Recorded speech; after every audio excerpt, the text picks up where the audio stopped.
ევროპული სასამართლოს განაჩენი ცნობილია ახალგაზრდა იურისტთა ასოციაციის სარჩელზე 12 წლიანი განხილვა დასრულდა. თბოელექტროსადგურების ფუნქციონირებით შექმნილი ჯანმრთელობის საზიანო გარემოს გამო საქართველოს სახელმწიფოს პასუხისმგებლობა და 4500 ევროს გადახდა დაეკისრა. საუბარია თბოელექტროსადგურზე, რომელიც უზნაძის ქუჩაზე მდებარეობდა.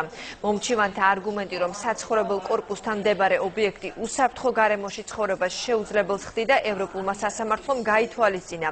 დღეს ამ ტერიტორიას კერძო მესაკუთრე ჰყავს და სადგური აღარ ფუნქციონირებს.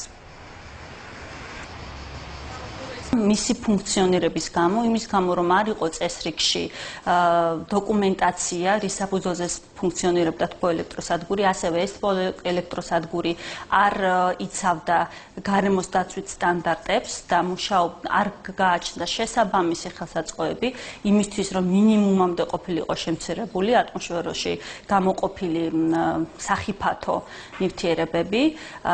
ამის გამო კონკრეტული ზიანი, ჯანმრთელობის ზიანი მიადგა მაცხოვრებელი კორპუსების მოსახლეობას. ჩვენ მივიღეთ, ასე ვთქვათ, უნიკალური გადაწყვეტილება სტრასბურგის, რომელიც ერთის მხრივ, რა თქმა უნდა, მძიმედ დააწვება სახელმწიფოსგან კომპენსაცია იქნება მოსახლეობისთვის გადასახდელი, ხოლო მეორეს მხრივ ეს რეალურად არის იმის დადასტურება, თუ რაოდენ მნიშვნელოვანია ადამიანის ეკოლოგიური უფლებების დაცვა.